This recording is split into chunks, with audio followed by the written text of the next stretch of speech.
문재인 정부 들어서 정부 조직 개편을 통해 장관급으로 격상된 중소벤처기업부 초대 장관 인선이 늦어지고 있습니다. 문재인 정부의 상징적 부처인 만큼 청와대가 신중을 기하기 때문이란 분석이 지배적인데 공직자 주식 백지 신탁 제도가 걸림돌이 되고 있다는 얘기도 흘러나오고 있습니다. 김혜영 기자입니다. 중기부 초대 장관 인선이 안개 속입니다.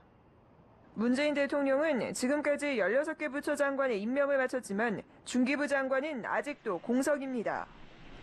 당초 여름휴가에서 돌아온 문 대통령이 이번 주 중기부 장관에 대한 인선을 단행할 것으로 관측됐지만 청와대는 시간이 더 필요하다는 입장입니다.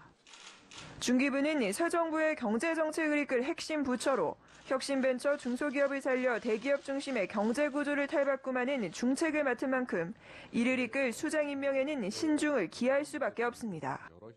그러나 초대 장관 인선이 늦어지는 또 다른 배경에는 백지 신탁이 자리하고 있습니다. 바로 장관이 되면 자신이 갖고 있는 주식을 매각하거나 위탁해야 하는 백지 신탁 제도가 발목을 잡고 있는 겁니다. 백지 신탁은 1급 이상 고위공직자 본인이나 배우자, 자녀 등이 총 3천만 원을 초과하는 주식을 보유했다면 이를 주식 백지 신탁 심사위원회에 신고해야 하는 제도입니다. 위원회로부터 해당 주식이 직무 관련성이 있다는 결정을 받으면 한 달 이내 주식을 매각하거나 금융기관에 신탁해야 합니다. 이를 신탁받은 금융기관은 60일 이내 주식을 팔아야 하는데 거래 정보를 당사자에게 알려주지 않기 때문에 백지 신탁이라는 이름이 붙었습니다. 즉 공모 수행 과정에서 공적, 사적 이해충돌 가능성을 사전에 방지하기 위한 제도로 공모집행의 공정성과 공직윤리를 확보하기 위한 겁니다.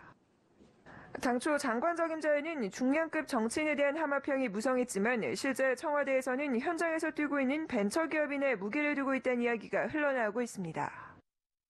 그러나 스스로 일궈낸 회사를 팔아야 하기 때문에 기업인들에게는 부담이 될 수밖에 없는 상황입니다.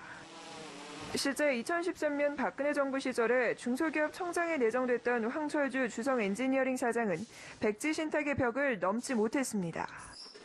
기업인 출신으로 처음 중기청장에 내정됐지만 주식을 처분해야 한다는 백지 신탁 제도 때문에 결국 사의를 표명했습니다. 초대 내각 마지막 퍼즐이 될 중기부 장관 지명에 관심이 쏠리고 있습니다. 서울경제TV 김혜영입니다.